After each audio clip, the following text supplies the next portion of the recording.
Hey guys, thank you so much for joining me today. I am so excited to do this video. In fact, I really had to keep myself from hopping on here right away, the first day I was trying this stuff on and do a first impressions video, just because I needed to remind myself that's not really the best information I can give. That's not the best I'm capable of doing, especially when it comes to a foundation. There's not just one method of application for a foundation. There's not just one way to wear it in terms of how you pair powder or primers with it. But after playing with these things for almost a week now, I feel like I have a lot more information of value to share with you. I'm just a lot more confident in my review. You use something for a while, you're more likely to know what you really think. Why am I so interested in this? Well, it's the Rimmel Lasting Finish 25-Hour Breathable Longwear Foundation. So this is the new version of Rimmel Lasting Finish, which that's a foundation. That is one of the very few products that takes me back all the way to the start of my channel. When I think about things that I loved and used then, it was a foundation that I definitely used a lot on the air doing news in my earliest days especially. I felt like it made my skin look good, number one, and number two, it lasted an entire day and seemed to look fresh. And that was back when it was in a squeeze tube. Then more recently they went to putting it in a glass bottle with a red cap, and that's the thing that you saw me use in that video where Belle chose my makeup. But now they've got it again in a glass jar packaging, but it's Lasting Finish Breathable. It's described as long wear foundation, high definition finish, and medium coverage. And I again have this in 200 soft beige.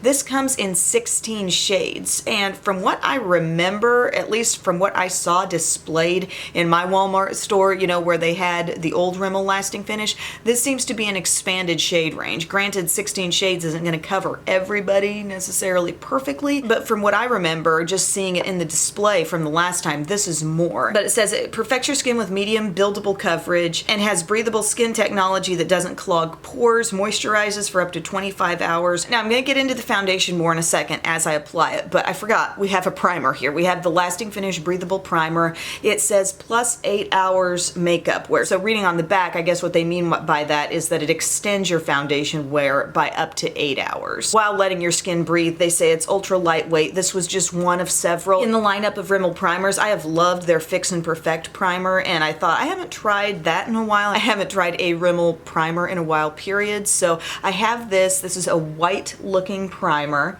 and you smooth it on your skin and it does feel actually kind of hydrating. It's not really one of those silicone-y, super silky smooth primers, but yet it is smoothing, if that makes sense. I would say it overall makes the feel of my skin just a little softer, kind of once you've given it a chance to dry a little bit. You feel some added softness, some more evenness in texture, and some more hydration. So if you classify yourself as super oily, this may not be the best for you because it's just adding extra hydration, But I've got to honestly say this. I have worn the foundation with and without this, and I have not noticed a difference in the wear time. It's more of a helper in terms of your skin's texture, not so much the way this wears. I mean, I really was looking close at it, and I just couldn't tell a difference. I wanted to be oh yeah, the primer, that's making the difference, but I really didn't see it. So take it for what it is. It's a primer that's offering definitely some hydration, and I think as a result of that, a little added softness to the overall texture of your skin. Now, moving on to the foundation and the application here. Instead of just having a glass bottle with an open top, they do have this big old doe foot, or the buck foot as I like to call it, in here. And this I don't love. I would have just gone for a squeeze tube, that's the one way that you could really ensure you're getting everything out. And plus with this, some people might have an issue of the fact that they're dotting it on their skin and then storing it down in the bottle. But a lot of foundations are choosing to do it this way, which kind of surprises me. But I'm going to go ahead and dab this across the skin. Again, I'm wearing soft beige, which is the same shade I've always worn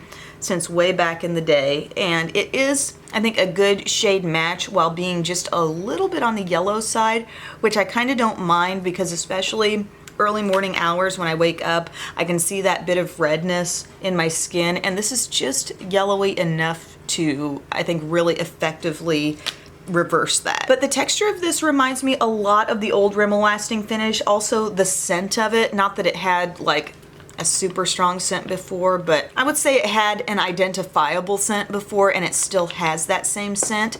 But it reminds me texture-wise of just, a really classic liquid foundation. It's not too liquidy, it's not too thick at all, but I do feel like using a brush is the most effective way to get the most coverage out of this, because I do think it's a straight up medium coverage, no more, no less, honestly. Like, it's just right there in the middle. If you're wondering what a true medium coverage looks like, I think this is it to a T. Even when I build up, I don't think it builds to a full coverage at any point. The other day I was testing that claim and I added some more, you know, in some little problem areas where I thought I could use some extra coverage, like kind of right in here, and it may have added a little more, but it still wasn't like moving mountains, you know? So there's your one layer of this for medium coverage. I can still see like freckles through there. I can still even see a little bit of like very pinpointed redness, but as a whole, like just looking over larger parts of my face, this I think is doing a lot of what the old Rimmel Lasting Finish was doing. I really don't think it feels especially lighter. Like, you know, you see that Breathable on there, you think, am I getting a totally different foundation here? And I feel like the coverage is pretty much the same. And also just like the feel on the skin. This is a foundation that I think normal to dry skin might enjoy the most. And I'll get into this more when we talk staying power and stuff. And I don't know if maybe this is changes in my skin or whatever, but that wouldn't make a whole lot of sense since I'm generally getting on the spectrum of like oily to super dry. I'm walking a little closer to dry all the time. But this seems a little more hydrating than I remember. Like going through the entire day and just kind of feeling my skin, I'm thinking, you know, I don't feel dried out at all. I feel like there's plenty of moisture going on here, even when I didn't use that primer. And that might be why, you know, the original version was something my mom enjoyed using too. It was something that managed to stay on the skin and wear pretty well, but it didn't like suck the life out of your skin, you know, it still offered moisture all day. So normal to dry skin, may want to keep your eyes on this. Now we're going to move on and talk about this Lasting Finish Breathable Concealer. I got this in the shade Fair, and this says lightweight medium coverage concealer. So they're coming right out saying this is only a medium coverage concealer, which sometimes I feel like, do I want to waste my time? But some lightweight concealers, like the L'Oreal Pro Glow, for example, have done really well for me. Now, by the way, when I first opened this, I could not get it open. I had to pry the little top off there with some scissors. It took me forever, but I finally got it open. And then we've got this little cushion top here. Milani, not too long ago, released a concealer with this very same top, and when I squeezed it out the first time, I thought, okay, I don't feel like there's too much in there. And then the second day that I used it, you guys, I practically felt like I was squeezing, you know, when you get to the end of your toothpaste tube and you're squeezing for dear life to get any out. It was almost like that. And it was my second day of using this. And I thought, what's going on here? It's like you shouldn't be squeezing your tube this much on one of your first weeks of application and feeling like you've really like you're pushing through some sort of an air bubble to get anything out. I honestly feel kind of ripped off by that. And speaking of value, this is a pretty good value. This is a less than $10 foundation. In fact, I think I spent maybe around $7 for it at Walmart. This concealer, guys, I mean, it is a medium coverage concealer. It's somewhat brightening, I guess, because I did buy it in a shade that would perform that way for me. But every time I squeeze it out, it's like I've got to work it up from the bottom already. You know, it hasn't gotten that much use yet. I'm going to use my flat foundation brush to blend this out, and you'll see what I'm talking about here. It's brightening enough, but I don't feel like they packed enough product in the tube. It just feels really strange that I had to work that hard to get anything out, and it's fairly new. I kind of like using a flat foundation brush sometimes to blend out concealer because I feel like I can really get it right up there to my lower lash line. I got a question on Twitter the other day, why do you do concealer after foundation, or why do you do correctors also after foundation? And that's because foundation always handles some level of coverage. And so when you put your foundation on first, I feel like then I'm able to see, okay, how much did the foundation do? Now how much work is left, you know, and it can keep you from maybe using as much concealer because you can assess like how much your foundation did beforehand. So that's my logic in doing foundation before concealer. But here's what we've got. A decent amount of brightness. It doesn't look too heavy. I can still see a dark circle through there because like we didn't really correct, but I'm seriously upset at this. I'm mad at this product for the fact that I have to squeeze this dang thing so hard and I feel like it's about out. I did blend this out with the Beauty Blender the other day, both products actually, the foundation and the concealer, and you can definitely achieve more coverage if you go with the brush. So now the primer, the foundation, and the concealer. These are the three Lasting Finish breathable products that I found that I picked up. So this is the look you're getting when you're using those three. There are a couple of other like kind of bonus products that I wanted to throw into this review because I thought, you know, if you're seeing those things in the lineup, you might see these. This I think has been out for a little while and I just hadn't laid my hands on it yet, but it's the Insta Conceal and Contour and I have it in light. And so here you're getting what they call a highlight shade, a concealer shade, and a contour type color. And these I do feel add quite a bit more coverage. I can take the shade that they intend to be a concealer and dab it over this area, and the texture is really nice too, actually. It's got a real nice creaminess to it. It does pack in some coverage, so I put that shade there, and then I just continue outward with this highlighter color. It's a little more brightening. And yeah, if I were going to choose between the two concealer options, I would definitely choose this one because it's creamy yet not too heavy. And this, since I've already kind of brightened this area, I'm not going to do a ton here, but you can see where it would be pretty brightening to use that highlight shade in different spots. And then I can take my brush in here, blend this out. Granted, I already had a layer of concealer on, but just so you can see, even when I've used it on its own, this product packs in more coverage. Part of it I think is about tone, part of it's about texture, but you know, I can come away feeling pretty all right about the way I look on the under eye area there. Now this contour thing, I'm just gonna go ahead and show you that. I like to stick a brush, a synthetic sort of domed type brush. Real Techniques has a great contour brush that's like this exact same size, but I just had the Tarte one handy here. So I just dip into a little bit of that, just following that little area where you might kind of start to see a bit of a shadow. And I do find this shade to be rather orangey. It's just pretty darn warm as you see that going on there before it gets blended, don't you think? It blends easily, it does not set immediately, but it strikes me more as like a cream bronzer type thing, which is probably why I'm finding it to make a lot more sense like when I put it on around my hairline. Up in here it just looks a little more right, I guess, because I just oftentimes will put more of a sunny kind of bronzery shade up there. But I just wanted to show you the addition of that product, and also the last new thing that I wanted to try is this Rimmel Stay Matte Mattifying Loose Powder. So this is in the shade Transparent. They just had this one there, and I thought maybe, just maybe, this could be a good thing for baking. So that's what I'm gonna do. It's kind of like the same color as the fair option of the Maybelline Fit Me Loose Powder. And I'm just dipping into that with my Real Techniques sponge and just dabbing this all along my under eye area. The idea with baking is that you're gonna put it on there kind of thick and let it sit, and it's gonna just create this really smooth texture out of your under eye area. And you know, I do have some fine lines in that area. I can't speak for everyone to say like this is the best method for concealer, because some people are gonna try it and maybe it's just not gonna work at all. But for me, I generally come away from this feeling like my under eye area looks smoother and I actually see less of a line thing happening. I may not feel that way for the entire rest of my life, but for right now, it's really working for me, and I feel like it adds coverage. It adds just this level of flawlessness to that area. And I also kind of like to put this, when it's a really brightening powder shade like this, I like to put it in other areas that I like to brighten, like the nasolabial folds, is that what they're called? The chin and whatever. And then while that sits, I'll do my brows and I'll come back when I go to dust this away. So now my brows are done, and I'm just going to just sort of gently, I use this sort of sweeping motion here, and it sort of easily dusts away some of that powder. Obviously some powder is, you know, hanging on here to the skin, but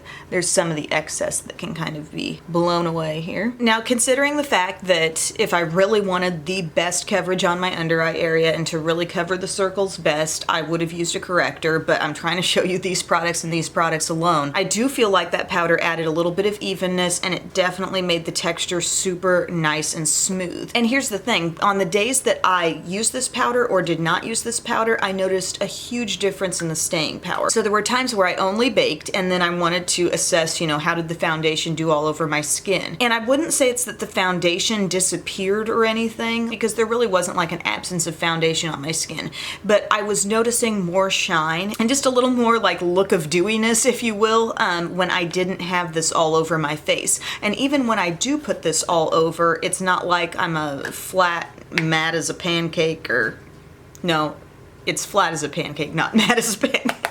But it just doesn't have that feel about it. That feel like, gosh, if I touch my hand to my skin, it's feeling so dewy, I could practically pull product off. When I set it, you know, it feels more locked in, and it just doesn't have that semi-creamy on the surface of the skin feeling. This is not groundbreaking information here. This is just what generally happens when you set a foundation versus when you don't. And when it's a foundation that goes a little bit more on the moisturizing, hydrating side, it really makes a difference that you can feel. So that is my foundation face look, all completely set now. This is the circumstance in which I feel like I have the best staying power that will take me all day. No part of this seems to fade from my skin, yet it still feels like hydrated. Even touching my skin now that I've lightly powdered it doesn't have a dry texture. It feels smooth and soft and still just like healthy, I guess. So I'm gonna go ahead and finish my face of makeup, and I'll join you with some more thoughts, and then later on we'll do a wear test check. So this is the finished look once I've added my little bit of bronzer, some blush, some highlight, lip color, eyeshadow. I guess I'll share in case you were wondering, on my face I'm wearing this Becca Light Waves palette, and I've got this on as my blush, this center shade.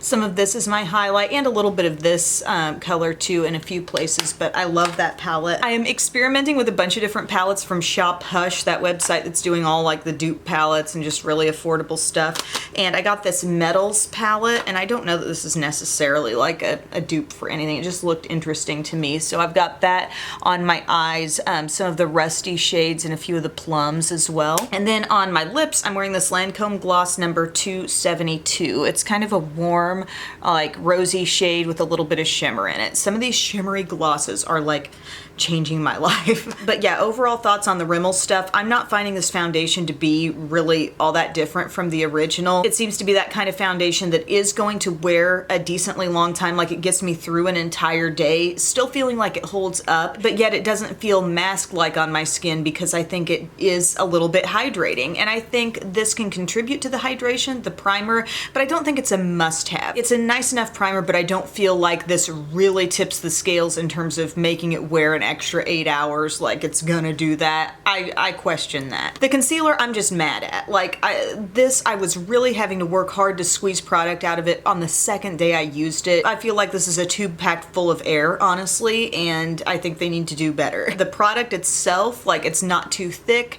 it does brighten, it claims to be medium coverage, and I feel that that's exactly what it is. If you've got a super dark circle, if you've got a really big like problem spot on your skin to cover up, you may want to seek out something that's more coverage, but I would just seek out something different in general because I don't think this is a great value if other people are experiencing this as well, where you just feel like the tube is not full. This little concealer palette actually I thought was a lot better coverage and a really nice creamy texture. I'm not wild about the contour shade that's in there, but if we're saying which concealer is best, this one definitely good texture and good coverage. But my little disclaimer, as always, if you've got really dark circles, you're gonna be better off using a corrector, a peachy tone corrector, possibly paired with a concealer like this if you want to do that. Stay Matte powder, really, I think a fantastic powder. I think I definitely discovered another great drugstore option here because that has been changing the way the foundation feels. Like I can start to look a little oily around my nose and my forehead, but having this on and putting it on all over does make a difference in that, and everything just looks a little more even as I wear throughout the day. And I'll be doing a wear test so you can see like on this day what it's doing too. But it's done great on the under eyes as well. Like for baking, everything feels really smooth. As I look at that area even later in the day, it doesn't look overly dried out. So I'm really proud of this powder, I gotta say. So thank you so much for watching, and I will talk to you later.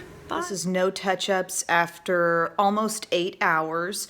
And I do feel like things are still looking pretty good overall. You know, I feel like the under eye area is looking really nice. Just the feel of the skin, having put the Stay Matte powder everywhere, I think that does help. It actually feels quite nourished, but to the touch it doesn't feel tacky. So that's kind of a cool thing. Even around the nose, that's a prime place for me to look to see wear from a product, and everything still looks pretty even. I'm not seeing a big splotchy wear down. Now in the times when I've worn the foundation and haven't set set all over with the Stay Matte powder, that's when I've had visible oiliness on the skin. But I still am pretty proud of the foundation, and I think it's wearing a lot like I remember Rimmel Lasting Finish, just original versions to wear on me. After 12 hours, we are now looking at the face, and I don't think it really looks that bad. If I really look up close, I can see like just a little breakdown around the nose area, but overall, things are really hanging in there. I do think the loose powder is a huge factor in this, although even when I haven't used it, you know, the foundation has still been there, but I've just been a little more dewy. So that's all, guys. I'll talk to you later.